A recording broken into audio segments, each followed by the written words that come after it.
cool. So here are two rolls. Let's see, can we separate them? Oop! Yeah! So cool! Ooh, so excited.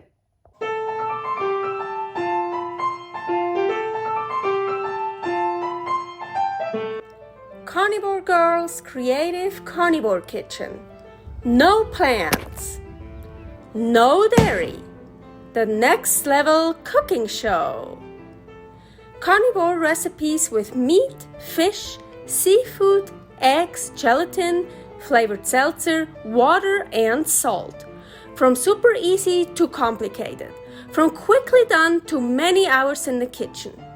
I always say everybody's body and brain are different, and you gotta figure out what works best for you. The carnivore lifestyle has tremendous benefits, healing effects, and is the best elimination diet. There are many different ways how to do carnivore. I found a way that momentarily works the best for me. In this cooking show, I'll show you it doesn't have to be boring and can be very creative, delicious, and fun. I already created so many carnivore recipes on Instagram at karnivorgirl. And I have this never-ending list on my phone with tons of ideas.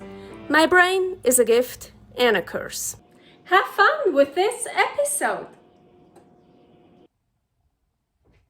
Welcome to my creative carnivore kitchen. And yes, this is a jarring video. This time, jarring meat rolls. Ooh yeah. Sterilizing. So my jars are actually all clean. I wash them by hand, then in the dishwasher, and then I just store them until I need them. And so before jarring, I started sterilizing everything. So all the jars, all the rings, all the lids are in here in a pot with 3 quarts of water, because that's the amount then I will need for jarring. I'm gonna put on the lid, close it, and it's already set on the highest. Now I'm gonna wait until it starts boiling, and when it boils, I set the timer to 10 minutes, and the steam in here will nicely sterilize everything. And now everything is nicely sterilized. It's still very hot, of course, so usually I just keep it in here for a while, then I take it out and I can start jarring. So I already started over here and it works pretty well. I saved thin steaks for this recipe, so thin New York and thin ribeye, but they are still too thick for me for rolling it up. So here, so I defrosted everything, I froze everything, it was in the freezer. So, and now I'm just gonna make it more flat, and I don't wanna use this is for tenderizing. I don't wanna tenderize it. I wanna use the flat part, because if I use this, I basically make holes in it, and because I want it really thin, then it, well, I could destroy it. So I really just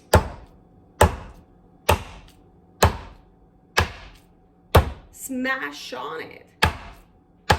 Also turn it over to both sides. So you see, I can really make them much thinner. So I haven't tried a ribeye yet. The ribeyes are a bit, yeah, look, there are so many holes. Ooh, but I only have 2 ribeyes. I still want to use those. So I gotta be a bit careful. Here it's pretty thick. Oh, yeah. I think I should do the ribeyes at the end, so I could just leave them here, don't have to move them anymore. Still want to try the other side. So I have my steaks flattened out. I want to add salt. Now I want to fill them. Here I have some ground beef, ground lamb, some nice ground lamb. I don't want to put the very thick layer on it. Also, ground lamb is very flavorful. So with the beef that is thin and ground lamb here put on thinly, I will totally be able to taste the ground lamb well enough. So, I'll add some more salt. Those two, I'm gonna do ground beef. I defrosted 73%, so fatty one. And yeah, the color's not very nice anymore because that's what happens when I defrost. It's nicer here, so I show you this part. I never like showing the part that got discolored. It's totally fine. It just discolors. Yeah, the ground lamb discolors actually much faster than the ground beef. Or ground bison is really bad with discoloring. I have here tripe. Ooh, I think that's too, yeah, that's too thick. Let's cut this.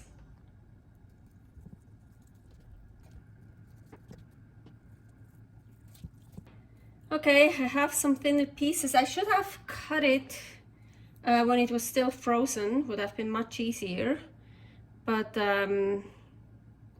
so let's see. Let's put some tripe on it. A little bit more salt.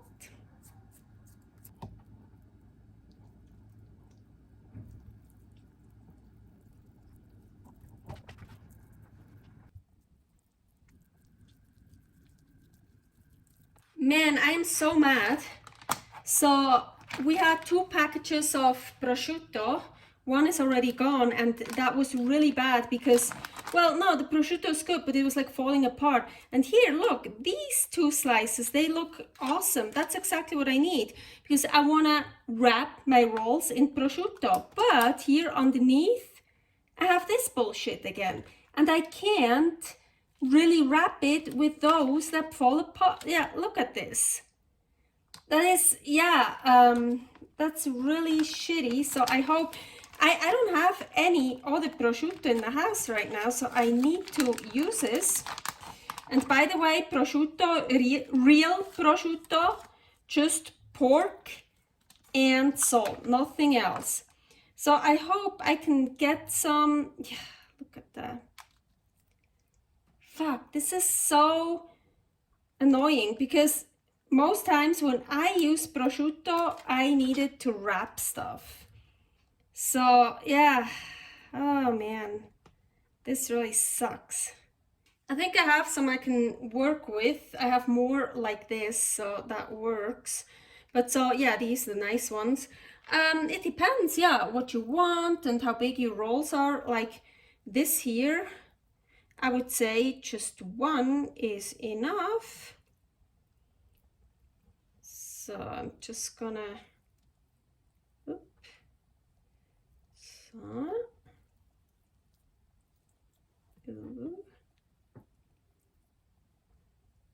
so nice. Okay. These are the lamb, by the way. These are the beef, also ground lamb, ground beef. So yeah, I want the nice part, also the one that's more intact at the end. So let's try that one here.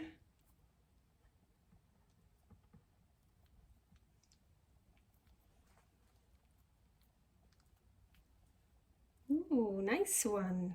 Yeah, I like that. So now I actually thought I want to use the narrow mouth jars, such as regular mouth jars, but then they're probably hard to get out. So I think I should use wide mouth.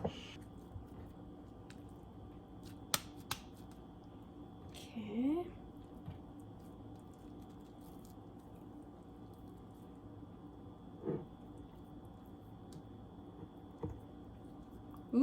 Ooh, yeah. Okay, so usually you shouldn't fill up higher than 1 inch, as you want to leave 1 inch headspace, and this is exactly this here, that's 1 inch. So it's higher than that, but I mean, it's like I can, first of all, I can push it down a bit, and I feel like when it's cooking, it's kind of going down. I don't know. I've done it before where it's a little bit higher and it worked. So, kind of cool. Yeah, let's do that.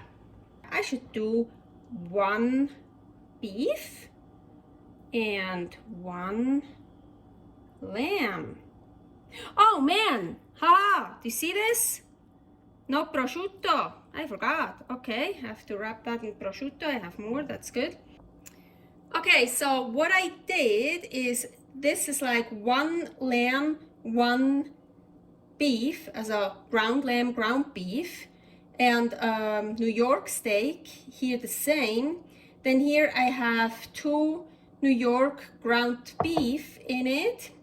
Here I have the ribeye with ground beef.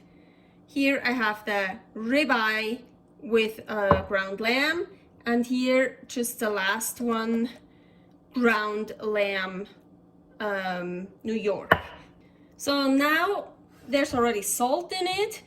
I want to fill them up with water. Well, not all the way. Well, those, like that one here, look, that one is really loose in here. What I like, I actually prefer when something is jarred all the way up, and especially something like this when it's totally covered then with water, well, broth.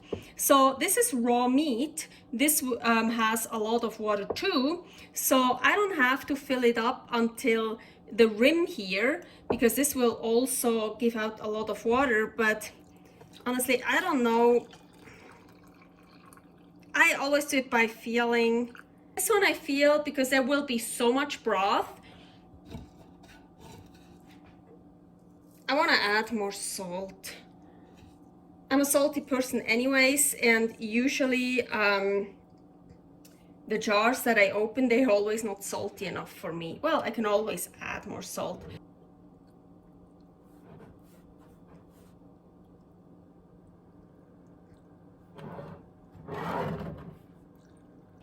If this would be cooked meat already, I would fill it up until this rim here. Now, very important to seal it, well, not seal it, to just cover it.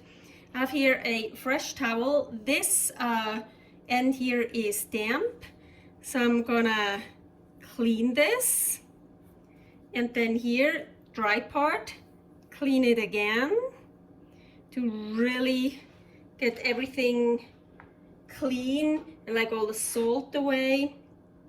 Now, yeah, I kept saying always use fresh new lids. Honestly, I figured out a way how I can open them and reuse them. So this is like, I reused that one before, and you can barely tell, maybe here. And I tested it out, it still works. If they really badly bent, no, I don't use it anymore. I'm just gonna be transparent, I reuse those. I don't know if you should, but yeah. So I'm just gonna put that on here. And those, of course, you can reuse. That's why they look really badly here. 2 fingers. Just like this, not tight at all, just a little bit. Ready for the canner. The canner is ready. Here my lid, I'm gonna check it. Gonna check this, yes, that works fine. Here the vent, can I see through? Yes, I can see through it. That one is good too. So here is a V, or they call it an arrow, V to V. Here's one too. Close it up. I already turned it on, highest heat. Now I'm gonna wait until a steady stream is coming out from the vent.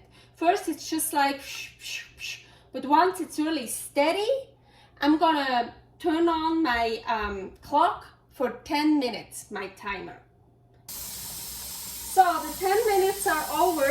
You see that steady stream. So all I'm gonna do now is I'm gonna put on the weight. And now I'm gonna wait until it hits my number. Here is a chart. What number you use, it depends what altitude you live in. So for me it's 13 pounds. So maybe at around 10 pounds I start decreasing the heat, and as soon as it hits 13 pounds, I will set the timer to 1 hour and 15 minutes. And then I have to make sure it always stays above 13 pounds. I like to have mine between 13 and a half and 14 pounds, and then I'll just kind of play with this a little bit more, a bit less, so it just always stays above the 13 pounds. If it goes below my number, I have to, well, first get it back to the number again, and then start all over with the timer 1 hour 15 minutes. Also, you can see that one popped up. That means the steam is building up here. It's all the pressure built up in here.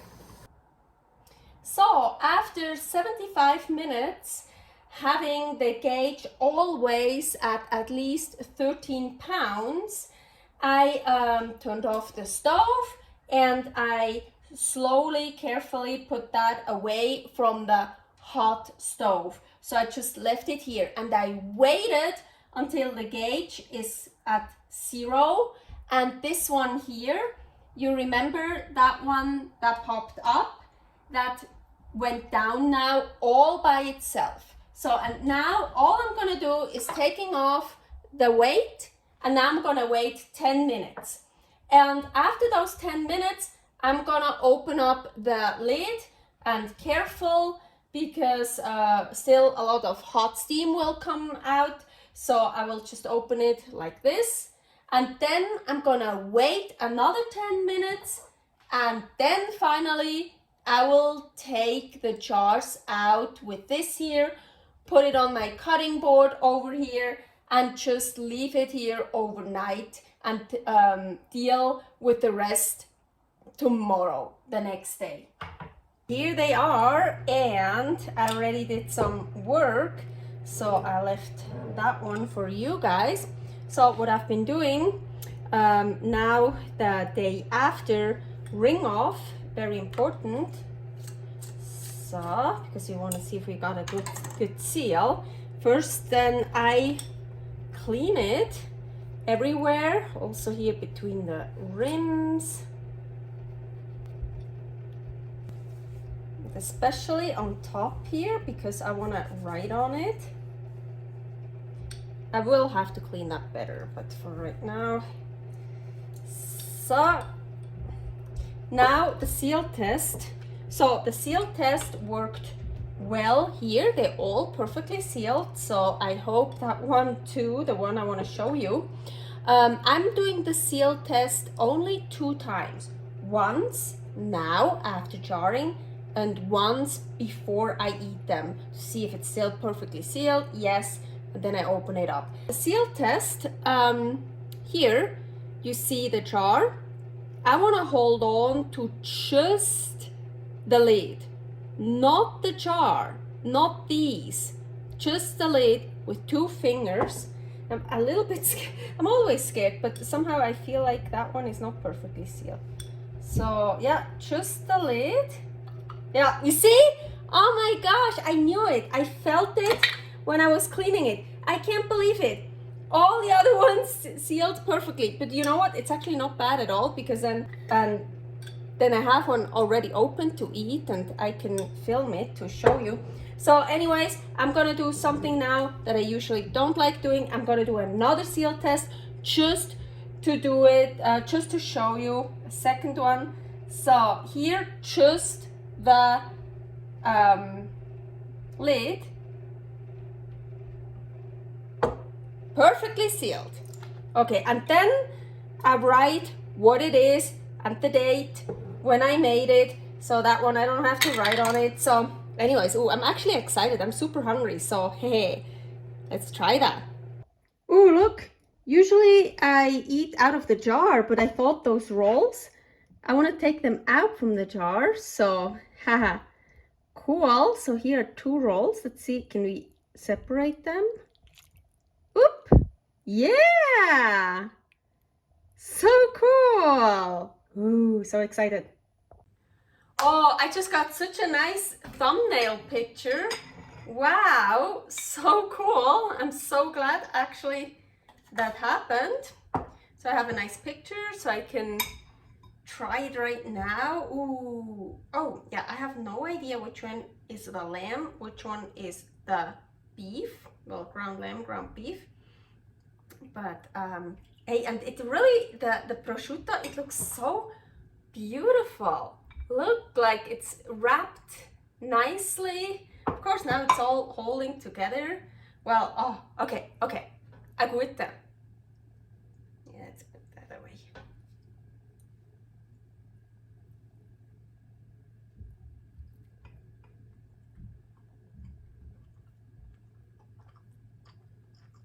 Mmm. Oh wow, there's so much juice. I love it. So it's not dry. Otherwise, jarring, you can make it dry, but there's also enough fat. I think that's the ground beef.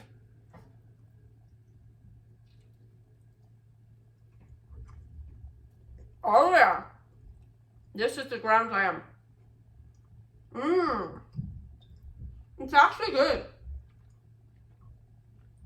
But you definitely need, well yeah, here you have lots of juice. That's good. You definitely, you know, jarring, I love meat raw, very rare. Jarring, it was in there for 1 hour and 15 minutes. That's not gonna be raw or rare anymore. So of course it's totally done, and depending on what meat you use, if you use lean meat, don't jar with just lean meat. It gets super dry. It's not dry at all because all the liquid, but it would be dry if you wouldn't have that, I would say. And of course, you can put something else in it. Roll it up with something else. The tripe, I don't even taste the tripe. The tripe is perfect for jarring because it gets super, super soft. It like melts in your mouth. So it's probably like melted in there. It's just like, yeah, I'm sure there's tripe in there, but it's not like I can taste it. Unfortunately, maybe I should have put in like much more. Oh, I think here, that should be some tripe. Yep, I found a tripe. I found a little tripe piece. Oh yeah. Now, yeah, I felt something super soft. Super, yeah, that's it. Super tender, super soft, like melting. That's a tripe, yeah. But of course, the prosciutto, ground beef, ground lamb is very powerful. So also, I put it in pretty thinly, well, so I could roll it up. Maybe I should have put in like a stick of tripe. Ooh, idea. Yes, you know, like a stick of tripe, more thick, and then that in the middle. Ooh, now I want to do it again. Okay. Cerros. The easiest way to store the jars is just to put them back into those mason jar cartons. And as you can see, I already reinforced some of them.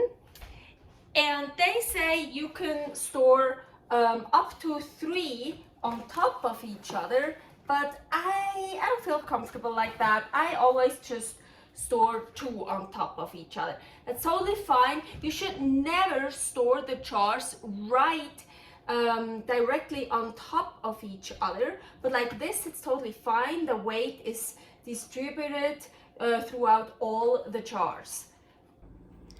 I like to open the jar with actually a little fork instead of a spoon, and I find here where it's the closest, the rim and the lid. So here.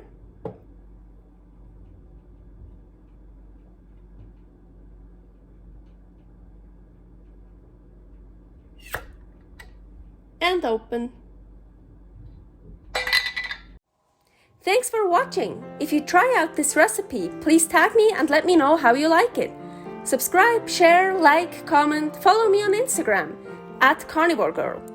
See you next week in my next episode of Carnivore Girl's Creative Carnivore Kitchen. No plants, no dairy, the next level cooking show.